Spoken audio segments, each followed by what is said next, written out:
جو کرم کر کے جتاتا نہیں اس سا کہاں کوئی کریم ہے، اور جو رحم کر کے بتاتا نہیں اس سا کہاں کوئی رحیم ہے۔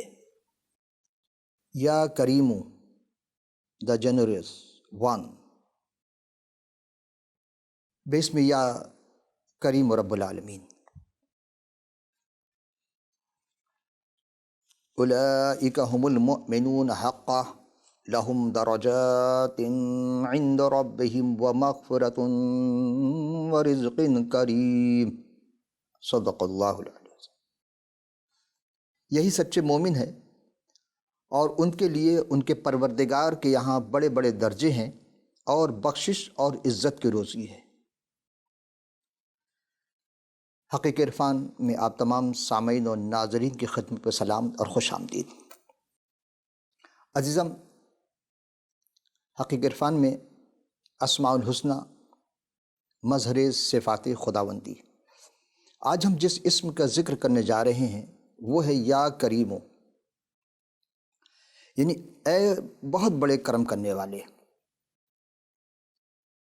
ہم آپ کے شکر گزار ہیں کہ اب تک ہم نے جو بھی اور جتنے بھی اسماء الحسنی میں ذکر کیا ہے، اسماء الہیہ کا، مظہر صفات خداوندی کا، آپ نے اسے ہم تنگوش ہو کر سماعت فرمائی، سراہا۔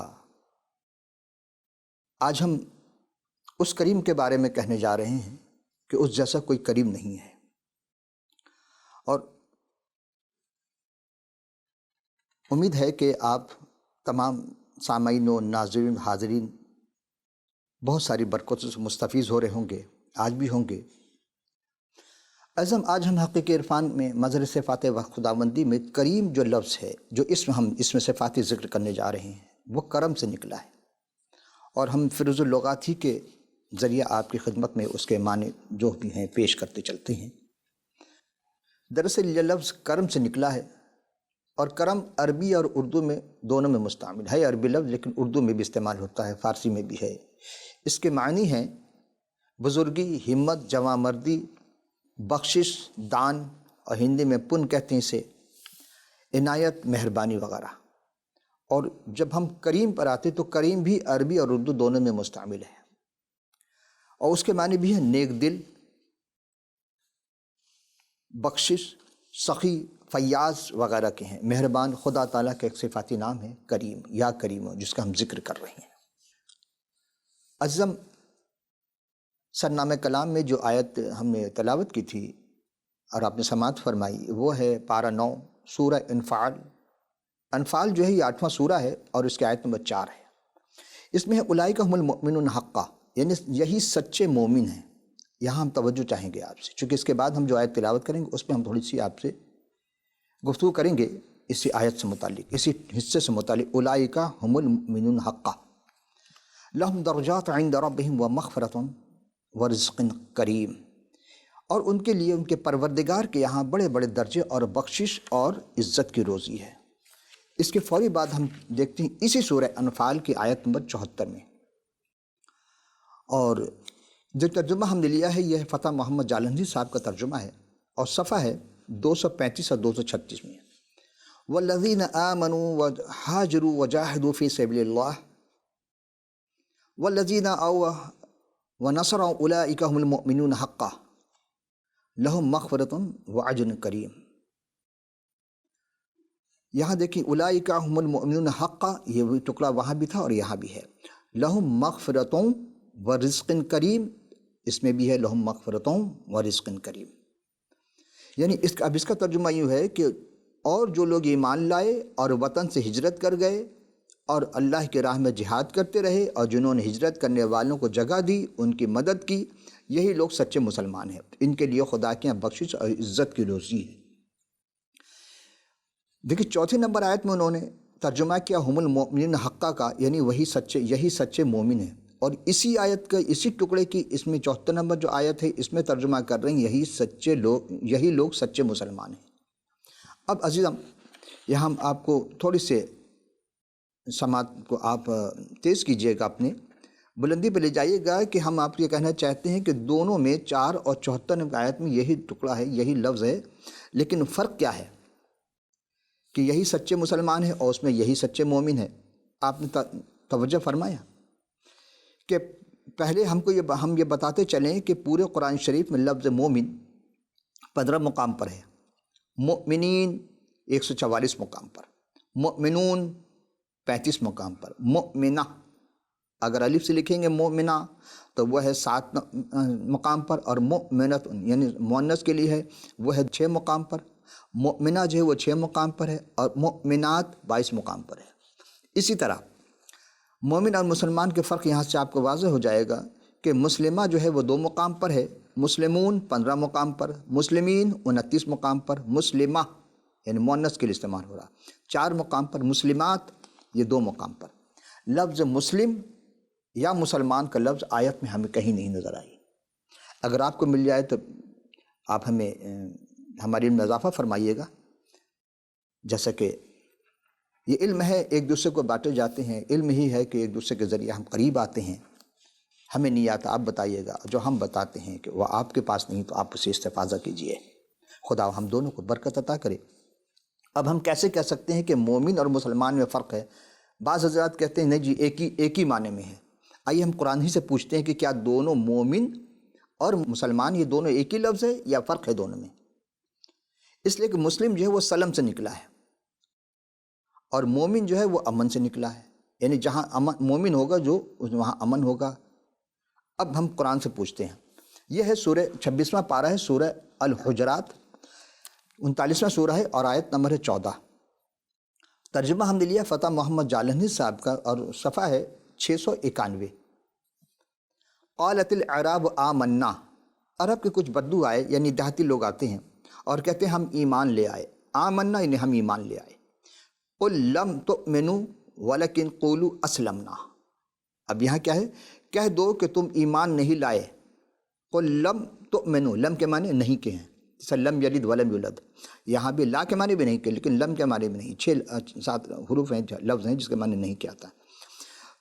قل لم تؤمنوا، کہہ دو کہ تم ایمان نہیں لائے، پھر کیا ہو؟ ولکن قولوا اسلمنا، ہاں تم یہ کہہ سکتے ہو، تم یہ کہو کہ ہم اسلام لائے۔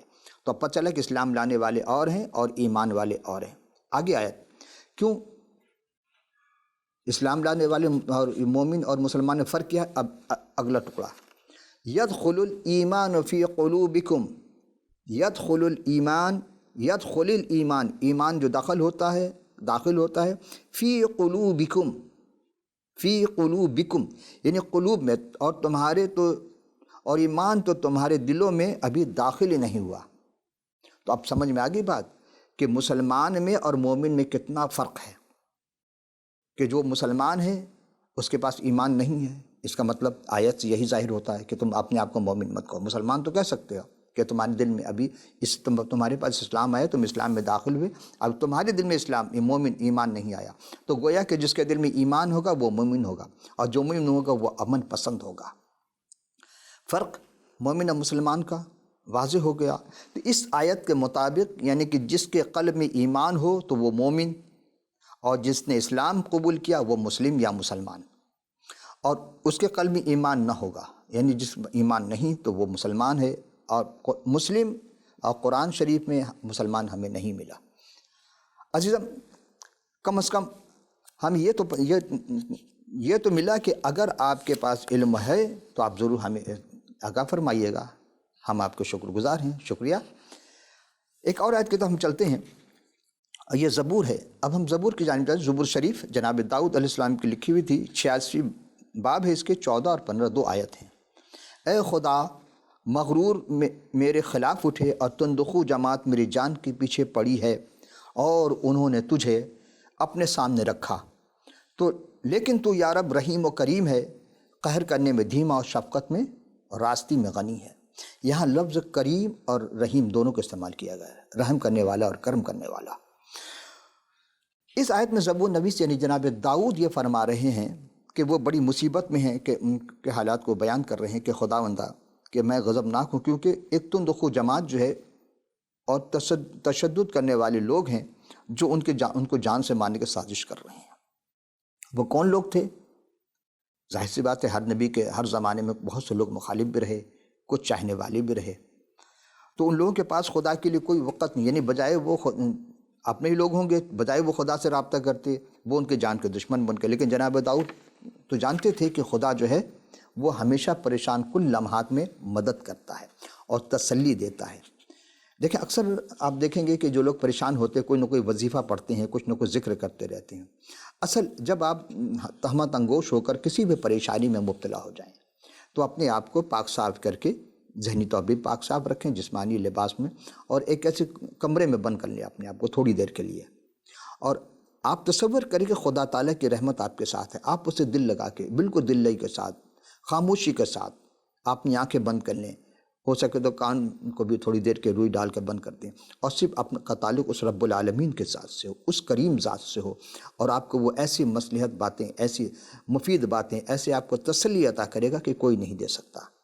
دوائی کھانے سے تسلی نہیں ہوتی، نیند آ جاتی تھوڑی دیر کے لیے لیکن تسلی نہیں ہوتی. دل کو تسلی کرنے کے لیے ہمیں اس پروردگار عالم کے بارگاہ میں جانا ہوگا، اس کریم کے بارگاہ میں آنا ہوگا، کیونکہ کائنات کا خالق و مالک وہی ہے. تو اسی طرح جناب داؤد کہتے ہیں کہ جو وحدہ لا شریک ہے خدا، لوگ اس سے رابطہ نہیں کرتے، اس کی طرف نہیں جاتے، بلکہ پلاننگ کرتے ہیں غلط، جو کہ ابلیس کے کارندے ہوتے ہیں. اور جناب داؤد اسی لیے خدا سے التجا کرتے ہیں اور پر امید ہے کہ وہ جو رحیم ہے، وہ جو کریم خدا ہے، وہ ان کی جانب متوجہ ہوگا اور انہیں قوت بخشے گا اور اپنے لونڈی کے بیٹے کو بچا لے گا. یہ ایک الگ لفظ ہے، ایک عجب جملہ ہے اس میں، یعنی اتنا سے ٹکڑا کہ اپنے لونڈی کے بیٹے کو بچا لیں گے. عزیزان محترم، بعض حضرات اپنے لونڈی کے بیٹے کے الفاظ یہ مطلب اخذ کرتے ہیں کہ یہ ایسا مسلوب بیاں ہے جس کا مطلب تیری جائیداد. اب یہ اس زمانے کے اعتبار سے، چونکہ وہ جس زمان میں تھی اس زمان کے الفاظ ہیں، اور جیسے کہ لونڈی کے بیٹے، یہ کیا تھا اس زمانے کے معاشرتی تصور تھا، تصور کی بات ہے، اس زمانے جو معاشرہ تھا اس زمانے کے بول چال کے لحاظ سے تھی. جو اس زبور شریف میں جناب مسیح سے متعلق تصور ہے کہ وہ سمجھتے ہیں کہ اس حوالے سے کے متعلق، کیونکہ انہوں نے کہا کہ جیسے یسائی نبی نے کہا کہ ایک کنواری جو ہے وہ بیٹا جنے گی اور اس کا نام ایمانویل ہوگا. یہاں بھی جناب داؤد جو ہیں حضرت مسیح کے بارے میں جو پیشن گوئی کر چکے ہیں، یہ دونوں ہستیاں جو تھی پیشن گوئی کی. زبور 103 آیت نمبر 8، خداوند رحیم و کریم ہے، قہر کرنے میں دھیما اور شفقت میں غنی ہے.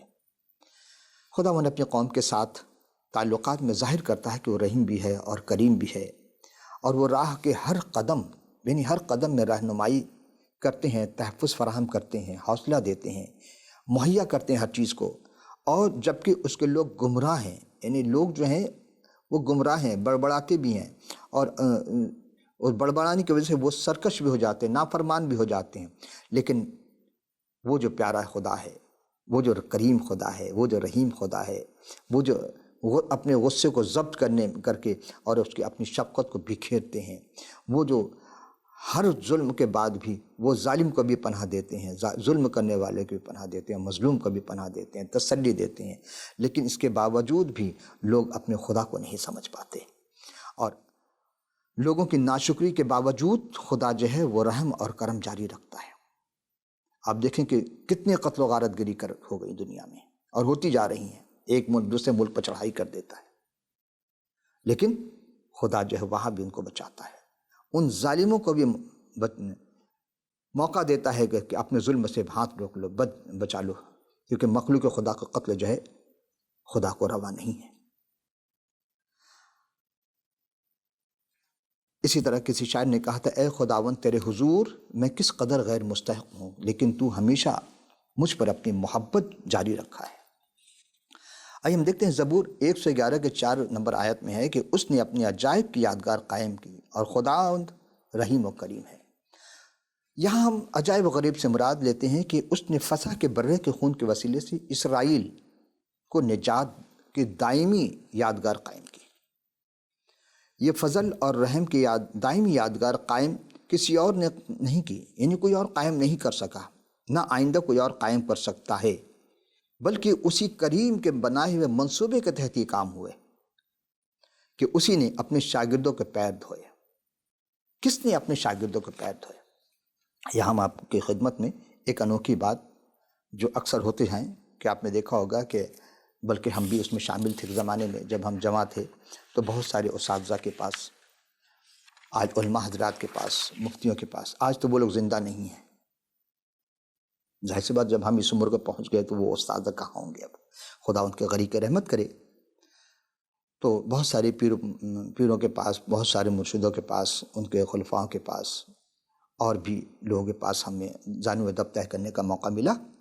تو ہم نے کوشش کی خدمت کریں، چونکہ خدمت میں عظمت ہے. بزرگوں سے سنا تھا، ان کے پیر دھلائے. پھر میں نے بہت سارے لوگوں سے سوال کیا.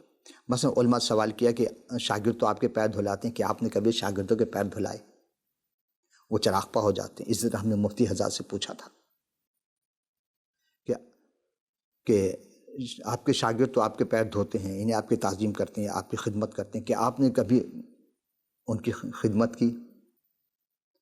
تو بعض تو مسکرا کر رہ گئے، بعض کہنے کہ نہیں، یہ بزرگوں کے عادات کے خلاف ہے کہ بزرگ یہ خدمت کی، یہ تو بچوں کی خدمت کرنے کی.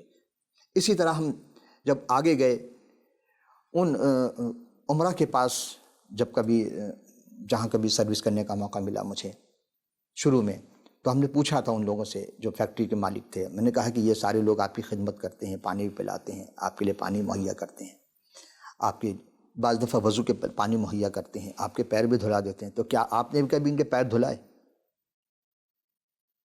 تو جیسے سب نے کہا ویسے کہا کہ بھائی میں مالک ہوں، بھلا میں کیوں پیر دھلوں کسی ان کا؟ یہ ہماری خدمت کے یہ نوکر چاکر ہے. اچھا ٹھیک ہے. ہم آگے چلے، بہت سارے پیر و مرشد کے پاس رہے. کچھ لوگوں نے تو ہمیں خلافت زمانی بھی دے دی، کہا کہ بھئی میرا خلیفہ ہے. اور ایک بزرگ نے تو تحریر بھی کر کے دے دی کہ میں اسے خلیفہ بنا رہا ہوں. لیکن وہاں بھی دیکھا کہ حضور، جب ان سے بھی پوچھا کہ سارے لوگ خدمت کرتے ہیں، آپ کی پیر دھوتے ہیں، لیکن آپ نے بھی کسی مرید کے پیر دھوئے؟ کہ جی خدمت میں عظمت ہے، بچوں کو چاہیے بزرگ خدمت کرے. ہم نے بھی سب کے پیر دھوئے، لیکن میرے پیر کسی نے نہیں دھوئے. لیکن حقیقی عرفان میں وہاں نہیں نہ مل سکا، چونکہ جہاں بھی گئے وہاں سب یہ چاہتے کہ میرے لیے کام کرو. آپ سیاسی جماعت میں جائیں یا مذہبی جماعت میں جائیں، سارے کے ایک ہی منشا ہے کہ میرے لیے کام کرو، یعنی ان کا نام روشن ہو، خدا کا نہیں. اور ہم یہی دیکھتے ہیں کہ جہاں پیسے کی جھنک ہوتی ہے، جہاں چمک دھمک ہوتی ہے، عمراؤں کو بہت کچھ نوازا جاتا ہے، لیکن فقراؤں کو دھکے دے دیے جاتے ہیں. فقیر کے دربار میں بھی یہی دیکھا. پھر مجھے افسوس ہوا کہ نہیں، یہاں بھی ہمیں خدا نظر نہیں آتا. تو خدا کہاں نظر آئے گا پھر؟ پہنچے تلاش یار میں جانے کہاں کہاں، اور ڈھونڈا تو اپنے دل میں ہی مجھ کو خدا ملا. خدا کو ڈھونڈنے کی چیز نہیں، نہ محسوس کرنے کی چیز ہے، بلکہ اس کی محبت آ جاتی ہے دل میں. تو عزیزان محترم، ہم یہ عرض کر رہے تھے کہ کسی نے، بزرگوں نے کسی بھی بچوں کے پیر نہیں، ہاں والدین تو بچوں کے پیر دھوتے تھے، نہلاتے تھے، خدمت کی ہے بچوں کی. ٹھیک ہے نا عزیزو، سب بچوں کے بزرگوں نے، والدین نے خدمت کی ہے، نہلائے دھلائے ہیں، ٹھیک ہے. لیکن بڑے ہو کر کے کیا بزرگوں نے، استادوں نے، پیر و مرشد نے، عمراؤں نے نیچے اپنے سے چھوٹے لوگوں کی خدمت کی؟ نہیں، پیر نہیں دھوئے. آئیے ہم ایک ایسے پیر و مرشد کے پاس چلتے ہیں، ایک ایسے رشد دینے والے کے پاس چلتے ہیں، ایک ایسے حقیقی پیر کے پاس چلتے ہیں، ایک ایسے حقیقی مرشد کے پاس چلتے ہیں جس نے اپنے شاگردوں کے پیر دھلائے. آئیے، عشاء ربانی ایک بہت مشہور عشاء کہتے ہیں رات کے کھانے کو دراصل، اور اسی سے عشاء، نماز عشاء بھی نکلا ہے. عشایہ جو ہے، عشاء ربانی یعنی خدا کے نام سے وہ رزق ہوتی ہے، اور اسی کو، اس میں برکت ہوتی ہے، اس میں شفا ملتی ہے. یعنی اسی عشاء ربانی سے لفظ عشاء نکلا ہے، جس کا معنی رات کا کھانا، اور وہاں رات کی نماز ادا کی جاتی ہے، 17 رکعت نماز. عزیزو، تو ہم دیکھتے ہیں قبل قیامت آنے والوں کے لیے ایک درس دے گئے جناب مسیح، اور یہ ہم نے لیا ہے یوحنا رسول کے معرفت لکھی گئی انجیل، اس کے 13ویں باب کی 1 سے 7 آیت. پہلی آیت میں ہے، عید فصح سے پہلے جب یسوع نے جان لیا کہ میرا وقت آن پہنچا ہے کہ دنیا سے رخصت ہو کر باپ کے پاس جاؤں، تو اپنے ان لوگوں سے جو دنیا میں تھے جیسی محبت رکھتا تھا، آخر تک محبت رکھا. اور دوسری آیت میں، اور جب ابلیس نے شمعون کے بیٹے یہودا اسکروتی کے دل میں ڈال چکا تھا کہ اسے پکڑوائے، تو شام کے کھانے کا، یعنی کھانا کھاتے وقت آگے بات یعنی کہ رات کے کھانے شام کے کھانوں کو عشاء ربانی کہا جاتا تھا۔ اور تیسری آیت میں کہ یسوع نے جان کر کہ باپ نے سب چیزیں میرے ہاتھ میں کر دی اور میں خدا کے پاس سے آیا ہوں اور خدا ہی کے پاس جاتا ہوں، یعنی اب جناب مسیح کے وہ لمحات بہت قریب آ گئے کہ اب انہیں جانا ہے، جیسے کہ نوشتوں میں، صحیفوں میں، صحائف انبیاء میں ان کا پیشن گوئیاں تھیں ویسے ویسے پوری ہو رہی تھیں۔ اب آخری جو چیز تھی جو خدا اس پیشن گوئی کو پوری کرنے کے لیے جناب مسیح وہاں تک پہنچے، اور چوتھی آیت میں دسترخوان سے اٹھ کر کپڑے اتارے اور رومال لے کر اپنے کمر پہ باندھا۔ پانچویں آیت میں اس کے بعد برتن میں پانی ڈال کر شاگردوں کے پیر دھوئے۔ کیا کیا؟ شاگردوں کے پیر دھوئے۔ جناب مسیح کسی اور یہ چیز پیش نہ کر سکے، لیکن جناب مسیح نے اسے پیش کیا۔ کپڑے رومال باندھے کمر پہ اور برتن میں پانی ڈال کر شاگردوں کے پیر دھوئے، اور اسی رومال سے جو کمر پہ باندھا تھا اس سے پوچھنے شروع کیے۔ چھٹی آیت میں ہے کہ وہ شمعون پطرس تک پہنچا، یعنی جب جناب مسیح شمعون پطرس پہنچے اس نے اس سے کہا اے خداوند کیا تو میرے پیر دھوتا ہے؟ یعنی اسے حیرانگی ہوئی کہ ایک وہ شخصیت، وہ مالک جس نے ہمیں وہ روحانی علوم سے آراستہ، جس نے حقیقت میں ہمیں روحانی حقیقی عرفان عطا کیا، وہ ہمارے پیر دھوئے۔ ساتویں آیت میں یسوع نے جواب میں اس سے کہا کہ جو میں کرتا ہوں تو ان کو نہیں جانتا مگر بعد میں سمجھے گا، یعنی کہ جناب مسیح کے وہ پیغام تھے کہ ابھی تو تم نہیں سمجھ پا رہے لیکن بعد میں سمجھ جاؤ کہ میں یہ کیوں کرتا ہوں۔ زبور 112 میں ہے کہ راست بازوں کے لیے تاریکی میں نور چمکتا ہے، وہ رحیم، وہ کریم اور صادق ہے۔ دیکھیں تاریکی میں نور کا چمکنا عجیب بات تھی، منور ہونے کے یقین دہانی، یعنی منور ہونے کے لیے جو بات تھی وہ تاریکی سے تحفظ کوئی نہیں یقین دہانی کرا سکتا کہ تمہیں تاریکی سے کوئی نکال کر لائے گا، لیکن ایک وعدہ کیا گیا کہ نور تاریکی میں چمکے گا، اور زندگی کے تمام تاریک ایام میں خداوند ظاہر کرتا ہے کہ وہ رحیم، کریم اور صادق ہے۔ یعنی جناب مسیح نے اپنے آپ کو وہ کردار پیش کیا جو کوئی نہ کر سکا، آپ ہی رحیم ہے، آپ ہی کریم ہے اور آپ ہی صادق ہے۔ اور زبور 116 میں کہ خدا صادق اور کریم ہے اور ہمارا خدا رحیم ہے، یعنی صادق ہونا خدا کا اور جناب مسیح کا بھی صادق ہونا، جو کچھ کرتا ہے درست کرتا ہے، خدا رحیم ہے۔ جناب مسیح نے بھی سب پر رحم کیا، اپنے دشمن پر بھی رحم کیا، وہ ترس کھانے میں سخی اور خدا سادہ دلوں کی حفاظت کرتا ہے۔ جناب مسیح نے بھی صلیب پر خداوند، یعنی کہ آپ نے، لوگ کہتے ہیں یا بے گناہ ان کے ساتھ ہوا، تو کیا گناہ گاروں کے ساتھ ہوتا ہے؟ جناب مسیح نے اپنے آپ کو، یعنی کہ بے گناہ برے کے مانند، برہ کسے کہتے ہیں؟ وہ جو سر جھکا کر چلتا ہے، تمام جانور کو جب لے کر جائیں گے تو سر اٹھا کر چلتے ہیں، لیکن برہ جو ہے وہ سر جھکا کر چلتا ہے، عاجزی سے ان کے ساری کے سر چلتا ہے۔ اور جناب مسیح بھی اسی طرح عاجزی سے اپنے آپ کو خدا کے حضور پیش کرتے ہیں، اور تمام گناہ گاروں کی خاطر مخلص ہو کر کے، مخلصی دینے کے لیے بے گناہ اور بے کس کو، تمام ایسے لوگوں کو، یعنی اب آپ نے سب کو محفوظ کیا، تحفظ فراہم کی۔ جب خدا کے لوگ خطرے میں سے دو چار ہوں تو انہیں بچاتے ہیں، آج بھی بچاتے ہیں، جب بھی بچایا انہوں نے۔ خدا کی بزرگی کا فضل اور شفقت شامل ہے، اور وہ اپنی ذات پر ضبط کرنے کے لحاظ سے رحم کرنے میں عظیم اور مہربانی کرنے میں اختیار رکھتے ہیں، کریم ہے۔ ایسے میں آپ غور فرمایا آپ نے کہ ہم نے جو چیز پیش کی آپ کی خدمت میں کہ رحیم وہ ہوتا ہے جو سب پر رحم کرے، جسے خدا سب پر رحم کرتا ہے۔ بارش ہے تو سب کے لیے، ہوا ہے سب کے لیے، سورج کی شعاع سب کے لیے خدا نے بکھیری ہوئی ہے۔ اسی طرح جناب یسوع کو جب صلیب پر لایا گیا، اس سے پہلے یعنی انہیں جب گرفتار کیا جاتا ہے تو آپ نے بھی وہاں اپنی اس کریمانہ انداز کو اختیار کیا کہ جب ایک تلوار نکال کر آپ کے ساتھی نے ایک سپاہی کے کان کو قطع کر دیتا ہے، وہ اٹھاتے ہیں اور اسے جوڑ دیتے ہیں، اور پھر دیکھیں کتنا کریم، کتنا رحیم۔ انہوں نے ایک جملہ کہا، اگر میں چاہوں تو اپنے باپ سے 70 تومان فرشتوں کو بلا سکتا ہوں۔ جانتے 70 تومان، ایک تومان میں 12,000 ہوتے ہیں، تو 70 تومان میں کتنے ہوں گے؟ آپ خود ٹوٹل کر لیجئے کہ اتنے اگر فرشتوں کو بلا لیتے تو کوئی ان کا بال بھی بیکار نہیں کر سکتا، لیکن نہیں، آپ نے کہا نہیں، بلکہ یہ جو خدا کا منصوبہ ہے، ابلیس ہر قدم پر روکنے کی کوشش کرتا ہے کہ منصوبہ پایہ تکمیل تک نہ پہنچے، لیکن جناب مسیح نے خدا کے اس منصوبے کو پایہ تکمیل تک پہنچایا اور آخر میں صلیب پر اپنی جان دے دی۔ لیکن ایک جملہ، ایلی ایلی لما شفقتنی، یہ زبور ہی کے الفاظ تھے اس زمانے کے، آپ نے کہا، اور پھر آخر میں کہا کہ لو تمام ہوا، اور یہ کہہ کر کہ اے باپ میں اپنی روح تیرے ہاتھوں میں سونپتا ہوں، سپردگی بھی کر دی آپ نے۔ ایسا کوئی نہیں ہوگا کہ جو گناہگار انسانوں کی خاطر اپنی جان کا نذرانہ پیش کرے اور قیامت تک کے لیے سب کے نجات کا باعث بن گئے۔ عزیزم، ایسا کریم شخص، ایسے کریم شخصیت جب دوبارہ دنیا میں آنے والے ہیں تو عدالت قائم کریں گے۔ کیا ہم آپ چل کر کے ان کا دامن نہ تھام لیں کہ وہ کریم نفس ہیں، ان جیسا کوئی کریم نہیں، اور وہ جب کرم کرنے پر آئیں گے تو پھر سب پہ کرم کرتے ہیں۔ کرم کرم کے تجھے سب کریم کہتے ہیں، الہی تجھ کو غفور الرحیم کہتے ہیں۔